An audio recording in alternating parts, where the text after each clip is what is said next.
جس کے دین سے آپ مطمئن ہیں تو دیندار وہ شخص ہے جو اللہ کے حقوق کو پامال نہیں کرتا، اللہ کے حقوق کی حفاظت کرتا ہے، اللہ کی حدوں کو پامال نہیں کرتا، اللہ کی حدوں کو توڑتا نہیں ہے، اس کا خیال کرتا ہے، اس کی حفاظت کرتا ہے۔ نماز اللہ کی حد ہے، نماز اللہ کا حق ہے، نماز کی پابندی کرتا ہے، روزے رکھتا ہے، زکوٰۃ ادا کرتا ہے، اللہ تعالیٰ نے جن چیزوں سے منع کیا ہے ان سے باز آ جاتا ہے۔ اور فرمایا کہ اخلاق سے مراد اس کا جو لوگوں کے ساتھ تعلق ہے، اس کا جو مخلوق کے ساتھ تعلق ہے وہ اچھا ہو، وہ لوگوں کے حقوق ان کو دینے والا ہو، لوگوں کے ساتھ اس کا رویہ اچھا ہو، بڑوں سے احترام کے ساتھ پیش آنے والا ہو، چھوٹوں سے محبت کرنے والا ہو، دوسروں کے لیے درد دل رکھنے والا ہو، اخوت بھائی چارہ لوگوں کے کام آنے والا ہو۔ تو ایسا شخص جس کی دو صفات سے آپ مطمئن ہیں، نبی کریم صلی اللہ علیہ وسلم فرماتے ہیں کہ اس سے نکاح کر دو، الا اگر نہ کرو گے، اگر لوگوں میں، اگر آنے والے رشتے میں یہ صفات موجود ہیں اور رشتہ آیا ہے اور آپ نے نہیں کیا، اس لیے کہ آپ کی ترجیح میں یہ چیزیں نہیں ہیں بلکہ کچھ اور چیزیں ہیں۔ آپ جب مناسب رشتے کی بات کرتے ہیں، جب اچھے رشتے کی بات کرتے ہیں تو اچھا اور مناسب یا اچھے اور مناسب کی تعریف آپ کے ہاں یہ نہیں ہے، دین کا اچھا ہونا اور اخلاق کا اچھا ہونا نہیں ہے، بلکہ آپ کے ہاں مناسب رشتے کی تعریف کچھ اور ہے، اور آپ ایسے رشتے کو ٹھکرا دیتے ہیں۔ تو نبی کریم صلی اللہ علیہ وسلم فرماتے ہیں کہ اگر تم ایسے رشتے کو ٹھکرا دو گے، نہیں کرو گے، پھر زمین میں وسیع پیمانے پر فساد ہوگا۔ اس لیے مناسب رشتہ وہ ہے جس کا دین اچھا ہے، وہ لڑکا ہے یا وہ لڑکی ہے۔ اگر آپ بچی کا رشتہ ڈھونڈ رہے ہیں تو اگر آپ بچے کا رشتہ ڈھونڈ رہے ہیں تو دونوں صورتوں میں آپ نے جو بنیادی چیز دیکھنی ہے، جو آپ کے ہاں مناسب ہونی چاہیے، جس کو آپ مناسب کہتے ہیں، وہ دین اور اخلاق ہیں۔ سے نبی کریم صلی اللہ علیہ وسلم نے دوسری حدیث مبارکہ میں اسی بات کو ذرا اور وضاحت کے ساتھ ذکر کیا۔ نبی کریم صلی اللہ علیہ وسلم فرماتے ہیں کہ جب کسی عورت سے نکاح کیا جاتا ہے تو وہ 4 وجہوں سے کیا جاتا ہے، یعنی جب کوئی شخص نکاح کرتا ہے تو اس کے پیش نظر 4 بڑی چیزیں ہیں، جن میں سے کوئی ایک ہو سکتی ہے، 2 ہو سکتی ہیں، 3 ہو سکتی ہیں، یا 4 ہو سکتی ہیں۔ فرمایا تنکح المرأۃ ل4، 4 چیزوں کی وجہ سے کسی بھی خاتون سے نکاح کیا جاتا ہے۔ لمالہا، اس کے مال کی وجہ سے، خاتون مالدار ہے، پیغام آیا ہے نکاح کا، آپ کو کسی نے رشتہ بتایا ہے تو آپ نے دیکھا کہ مالدار ہے، آپ نے ہاں کر دی۔ ولی جمالہا، یا حسن کی وجہ سے، خوبصورتی کی وجہ سے، یعنی معلوم ہوا کہ وہ خاتون خوبصورت ہے تو ہاں کر دی کہ مجھے قبول ہے، میں نے رشتہ ادھر ہی کرنا ہے۔ ولحسبہا، یا اس کے حسب اور نسب، اس کی شان و شوکت کی وجہ سے۔ ولدینہا، یا پھر اس کے دین کی وجہ سے، اس کے اخلاق کی وجہ سے۔ نبی کریم صلی اللہ علیہ وسلم نے 4 چیزیں بتا کے کہ جب کوئی شخص کسی عورت سے نکاح کرتا ہے تو یہ 4 وجہیں ہو سکتی ہیں، چاروں کا ذکر کر کے پھر نبی کریم صلی اللہ علیہ وسلم نے رہنمائی دی، کہلے مشورہ دیا، کہلے حکم دیا۔ اب نبی کریم صلی اللہ علیہ وسلم جیسی ذات ہو اور ان کی بات ہو، ہم مشورہ کرتے ہیں سیانے آدمی سے محلے میں جا کے کہ میں فلاں جگہ پر رشتہ کرنے والا ہوں، کر لوں کہ نہ کروں، ایک رشتہ آیا ہے اس طرح کا ہے, اس نوعیت کا ہے, یہ اس میں چیزیں ہیں, بڑے بھائی سے مشورہ کرتے, کرنا چاہیے, بزرگوں سے مشورہ کرتے, کرنا چاہیے. تو نبی کریم صلی اللہ علیہ وسلم بھی مشورہ دیتے ہیں, فرمایا کہ فاظفر بذات الدین. یہ چاروں چیزیں دیکھی جاتی ہیں, ان چاروں چیزوں کی وجہ سے نکاح کیا جاتا ہے. فرمایا کہ میں تمہیں کہتا ہوں کہ جو دیندار ہے, جو با کردار ہے, جو با اخلاق ہے, اس کو ترجیح دیں, رشتہ وہاں پہ کریں. اب مال نہ ہمیشہ رہتا ہے, نہ ضروری ہے کہ جس کے پاس نہیں ہے اس کے پاس کبھی نہیں آنے والا. مال تو ایسی چیز ہے, مال آ بھی جاتا ہے, مال چلا بھی جاتا ہے, کاروبار بڑھ بھی جاتے ہیں, کاروبار خراب بھی ہو جاتے ہیں, جاب مل بھی جاتی ہے, لگی ہوئی جاب ختم بھی ہو جاتی ہے. تو یعنی اس وجہ سے رشتہ نہ کرنا کہ چونکہ جاب نہیں ہے, چونکہ مال نہیں ہے, اور ہمارے ہاں تو بڑی معروف چیز ہے کہ چونکہ بچہ اپنے پاؤں پہ نہیں کھڑا ہے, وہ دیندار ہے, اس کو ٹھکرا دیتے ہیں. ایک دوسرا شخص جو پاؤں پہ کھڑا ہے, اس کا اخلاق اچھا نہیں بھی ہے, اس کو اپنا لیتے ہیں. یا تو یہ ہے کہ دو رشتے ہوں, دونوں کے دین سے آپ مطمئن ہوں, دونوں کے اخلاق سے آپ مطمئن ہوں, اور ایک کے پاس اچھی نوکری نہیں ہے, ایک کے پاس ہے, تو آپ ٹھیک ہے, آپ کی دوسری ترجیح بنتی ہے آپ نوکری والے کی طرف کر دیں. لیکن اس طرح کر کے کہ آپ دین کو پیچھے کر کے, اخلاق کو پیچھے کر کے, کردار کو پیچھے کر کے مال کو آگے لائیں گے, تو نبی کریم صلی اللہ علیہ وسلم فرماتے ہیں کہ پھر یہ فساد کا باعث ہوگا. حسن جمال عبد الرحمن ابن عوف رضی اللہ تعالیٰ عنہ جلیل القدر صحابی ہیں, عشرہ مبشرہ میں سے ہیں, تاجر ہیں, مالدار ہیں, اور بہن کا نکاح کہاں کیا؟ سیدنا بلال رضی اللہ تعالیٰ عنہ کے ساتھ. اور سیدنا بلال کون ہیں؟ وہ غلام ہیں. سیدنا بلال کون ہیں؟ حبشی ہیں, رنگ کے کالے ہیں. اور ابن عوف رضی اللہ تعالیٰ عنہ فرماتے ہیں کہ مجھے فخر ہے کہ میں اپنی بہن کا نکاح بلال سے کر رہا ہوں. کیوں؟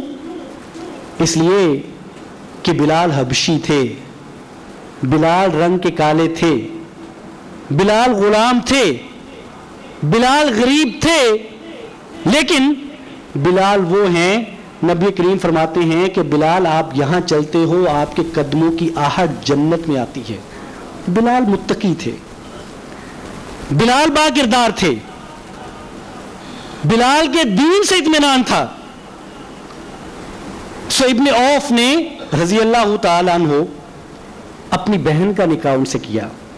حضرت عمران بن حسین رضی اللہ تعالیٰ عنہ صحابی رسول ہیں, جلیل القدر صحابی ہیں,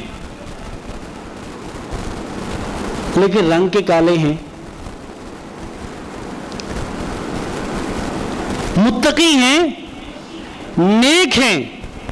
نیکی اور تقوی یہ ہے کہ جب صبح تہجد کے لیے اٹھتے, تہجد پڑھنے لگتے, تو فرشتے آ کے مسافرہ کیا کرتے تھے.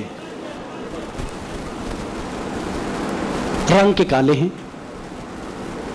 اپنی بیوی سے کہا کرتے کہ اللہ تعالیٰ نے مجھے اور آپ ہم دونوں کو جنت دے دینی ہے, اس لیے جنت دے دینی ہے کہ آپ جیسی خوبصورت اور دیندار بیوی سے اللہ نے مجھے نوازا ہے, سو میں شکر ادا کر کے جنت لے لوں گا. اور میں چونکہ رنگ کا کالا ہوں تو تم صبر کرتی ہو, تو تم صبر کر کے جنت لے لو گی. حسن اگر دین کے ساتھ مل جائے تو بہت اچھا ہے,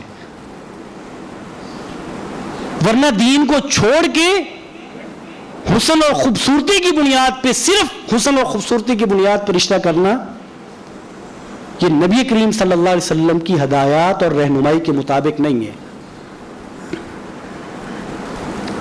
اسی طرح حسب و نسب. اب حسب جو ہے آپ اندازہ کریں یہ جاہلیت ہے اور جہالت ہے کہ ہمارے ہاں اب تک ہر آنے والے وقت کے ساتھ ساتھ دن کے ساتھ ساتھ یہ سلسلہ کم ہوتا جا رہا ہے, لیکن ہمارے ہاں آج بھی ذات پات کس ذات سے ہوں میں فلاں ذات سے ہوں, آپ کس ذات سے میں فلاں ذات سے, نہیں ہم تو اس ذات پہ نہیں کرتے, یہ بڑی ذات ہے یہ چھوٹی ذات ہے, اس ذات والا اچھا ہوتا ہے اس ذات والا برا ہوتا ہے.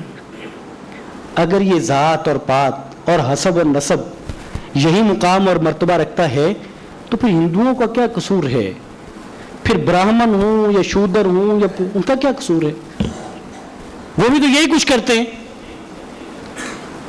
سو حسب اور نسب کی بات کریں تو ابو لہب نسب اور حسب کا بڑا اعلیٰ تھا, ابو جہل کا بھی حسب اور نسب کچھ چھوٹا نہیں تھا, ہلکا نہیں تھا. لیکن کہاں ہے وہ کہاں ہیں؟ اگر حسب اور نسب کی عظمت اور شان یہی ہوتی تو آج ان کے نام کا ڈنکا بجتا. آج معلوم بھی نہیں ہے, اور خاص طور پہ مثبت انداز سے تو بالکل بھی معلوم نہیں ہے. جب ذکر ہوتا ہے منفی انداز سے ہوتا ہے. سو نبی کریم صلی اللہ علیہ وسلم نے یہ رہنمائی دی, یہ ہدایت دی کہ جب رشتہ کرنا ہو دین اور کردار اور اخلاق کی بنیاد پہ کریں. اور یہ ہوا ہے, اسلاف کرتے تھے. حضرت عبداللہ ابن المبارک رحمت اللہ علیہ ایک بہت بڑے محدث گزرے ہیں. انہیں 10 لاکھ احادیث زبانی یاد تھیں, حفظ تھیں, 10 لاکھ. اور ان کے والد محترم ایک باغ میں کام کیا کرتے تھے, مالی تھے ایک باغ میں. ایک دن باغ کا مالک اپنے دوستوں کے ہمراہ باغ پہ آیا اور اس نے انہیں بلایا, ان کے والد کو, اور کہا کہ جو پھل لے کے آؤ, دوستوں کے لیے مہمان نوازی کے لیے. وہ پھل لے کے آئے, انار کا باغ ہے, انار کے چند دانے لے کے آئے. جب انہوں نے وہ کھائے تو وہ میٹھے نہیں تھے, کڑوے تھے. انہوں نے انہیں بلایا, انہیں ڈانٹا, ناراضگی کا اظہار کیا کہ تمہیں اتنا عرصہ ہو گیا ہے, تو اتنی عمر ہو گئی ہے تمہاری باغ میں کام کرتے ہوئے, اور تمہیں آج تک اندازہ نہیں ہو سکا کہ میٹھا پھل کون سا ہے اور ترش کون سا ہے. تو وہ کہنے لگے کہ حضرت بات یہ ہے کہ اس باغ میں اس کی ذمہ داری میرے پاس ہے, لیکن اس کے پھل کھانے کی مجھے اجازت نہیں تھی, سو میں نے کبھی اس کا پھل کھا کے نہیں دیکھا. اس کا پھل کھاتا رہتا تو مجھے اندازہ رہتا کہ کون سا پھل میٹھا ہے اور کون سا ترش ہے, کس طرح کا میٹھا ہوتا ہے اور کس طرح کا ترش ہوتا ہے. چونکہ مجھے اس کی اجازت نہیں تھی اور میں اسے بددیانتی سمجھتا تھا کہ مالک کی طرف سے جس کی اجازت نہیں ہے وہ استعمال میں لاؤں, سو میں نے کبھی نہیں کھایا. مالک نے ان کے دوستوں کو بلایا, دوستوں سے پوچھا, دوستوں نے اس بات کی گواہی دی کہ ہاں اس شخص نے کبھی پھل نہیں توڑا, اپنے لیے کبھی پھل توڑ کے نہیں کھایا. یہ بڑے متاثر ہوئے اور ان سے کہنے لگے کہ میں آپ سے ایک مشورہ کرنا چاہتا ہوں. میری ایک ہی بیٹی ہے اور میں اپنی بیٹی کا نکاح کرنا چاہتا ہوں, تو بتائیں کہ میں کس سے نکاح کروں. تو یہ کہنے لگے کہ الیہود یزوجون لمالہا والنصارى یزوجون لجمالہا, کہ جو یہودی ہیں وہ تو مال کی وجہ سے رشتے کر دیتے ہوتے ہیں, والنصارى یزوجون لجمالہا, اور جو عیسائی ہیں وہ حسن اور خوبصورتی کی بنیاد پر رشتے کرتے ہیں. والعرب یزوجون لحسبہا, اور جو عرب ہیں یہ حسب اور نسب کی بنیاد پر رشتے کرتے تھے. والمومنون یزوجون للتقوی, اور جو مومن ہوتے ہیں وہ تو تقوی کی بنیاد پر رشتے کرتے ہیں, وہ نہ مال کی بنیاد پہ کرتے ہیں نہ جمال کی بنیاد پہ کرتے ہیں اور نہ حسب اور نسب کی بنیاد پہ رشتے کرتے ہیں. تو اس باغ کے مالک نے اپنی کہنے لگے کہ اگر بات یہ ہے کہ متقی سے نکاح کرنا چاہیے تو میں نے اپنی زندگی میں آپ سے زیادہ متقی کوئی نہیں دیکھا, جو باغ میں رہتا ہو, جو باغ سنبھالتا ہو اور اس میں باغ کا پھل نہ کھایا ہو بغیر اجازت کے. تو کہنے لگے کہ میں اپنی بیٹی کا نکاح آپ سے کرتا ہوں. سو اپنی بیٹی کا نکاح ان سے کیا. ان سے جو اولاد پیدا ہوئی وہ عبداللہ ابن المبارک ہیں جو محدث ہیں اور جنہیں 10 لاکھ احادیث زبانی یاد تھیں. سو جب رشتے کریں, نبی کریم صلی اللہ علیہ وسلم فرماتے ہیں الدنیا کلھا متاع, کہ دنیا جو ہے وہ ساری سامان ہے, اور بہترین مال و متاع نیک بیوی ہے. المرأۃ الصالحہ, نیک بیوی. اور نیک بیوی کون ہوتی ہے؟ مختلف احادیث میں جو بیوی کی, نیک بیوی کی صفات ہیں ان میں سے ایک صفت یہ ہے کہ نیک بیوی وہ ہوتی ہے جو اپنے شوہر سے محبت کرنے والی ہو. نہ صرف محبت کرنے والی ہو, محبت کا اہتمام کرنے والی ہو, اہتمام کرتی ہو اپنے شوہر کے لیے. اور دوسری صفت یہ ہے کہ وہ اپنی اولاد کی بہترین بنیادوں پہ, دینی بنیادوں پہ اپنی اولاد کی تربیت کرنے والی ہو. نیک بیوی کی تیسری صفت یہ ہے کہ وہ اپنے شوہر کی اطاعت گزار ہو, وہ بات ماننے والی ہو. چوتھی صفت یہ ہے کہ اتنی سلیقہ مند ہو, سلیقہ شعار ہو کہ شوہر آئے اسے دیکھے تو شوہر اس کو دیکھ کے خوش ہو جائے. اور پانچویں صفت یہ ہے کہ وہ ایسی بیوی ہو کہ جب شوہر گھر میں نہ ہو, شوہر کی عدم موجودگی میں شوہر کی عزت یعنی اپنی عزت, شوہر کی اولاد, اس کے مال کا تحفظ کرنے والی ہو. یہ نیک بیوی ہے. سو جب میں اور آپ اپنے بہن بھائیوں کے لیے, اپنی اولاد کے لیے رشتہ ڈھونڈیں, اور جب ہم اس کے لیے کوشش کریں, جب ہم اپنے رشتہ داروں کو, احباب کو, جاننے والوں کو, محبت کرنے والوں سے کہیں کہ کوئی مناسب رشتہ ڈھونڈ دیں, تو مناسب رشتے میں پہلی جو ترجیح ہو وہ اخلاق ہو. ورنہ ایسی مثالیں موجود ہیں, اللہ ہم سب کو محفوظ رکھے, کہ مالدار لوگ تھے, کمپنی اچھی نہیں تھی, محفل اچھی نہیں تھی, کوئی جواری ہو گیا اور کوئی نشئی بن گیا, اور وہ نہ مال رہا نہ عزت و آبرو رہی. سو دین پہلی ترجیح ہونی چاہیے. اور دین, نبی کریم صلی اللہ علیہ وسلم کی ایک اور حدیث مبارکہ ہے, اس میں آپ صلی اللہ علیہ وسلم نے حدیث کے آخر میں فرمایا کہ وہ خاتون ایسی ہو جو آخرت پر معاون بن جائے. یعنی آپ ایسی بیوی کو تلاش کریں جو آپ کو یوں کہہ لیں کہ آپ کو ہاتھ سے پکڑ کے جنت میں لے جائے. آپ ایسے شوہر کو تلاش کریں جو آپ کی انگلی پکڑ کے آپ کو جنت میں لے جائے, جو صبح خود بھی نماز کے لیے اٹھے, آپ کو بھی اٹھائے, جو آپ کو اللہ کے احکامات بتائے, اور اگر کبھی بشری تقاضے کے تحت غلطی ہونے لگے تو وہ روک دے کہ یہ نہیں کرنا. شوہر حرام کمانے لگے تو بیوی روک دے کہ گزارا کر لیں گے, حرام نہیں کمانا, حرام لے کے نہیں آنا گھر. ایک دوسرے سے تعاون کریں نیکی کے معاملے میں, آخرت کے معاملے میں, جنت میں لے جانے کے معاملے میں. ایسی بیوی, ایسا شوہر مناسب رشتہ ہوتا ہے. سو میری دعا ہے, آپ سب بھی دعا کیجئے کہ اللہ تعالیٰ جو ہمارے گھروں میں, جن جن گھروں میں بیٹیاں, بہنیں, بیٹے موجود ہیں اور وہ رشتوں کے لیے پریشان ہیں, اللہ تعالیٰ ان کی پریشانیاں دور فرمائے. اللہ تعالیٰ ان کو دیندار, با کردار, با اخلاق, مناسب رشتے اللہ تعالیٰ ان کو عطا فرمائے.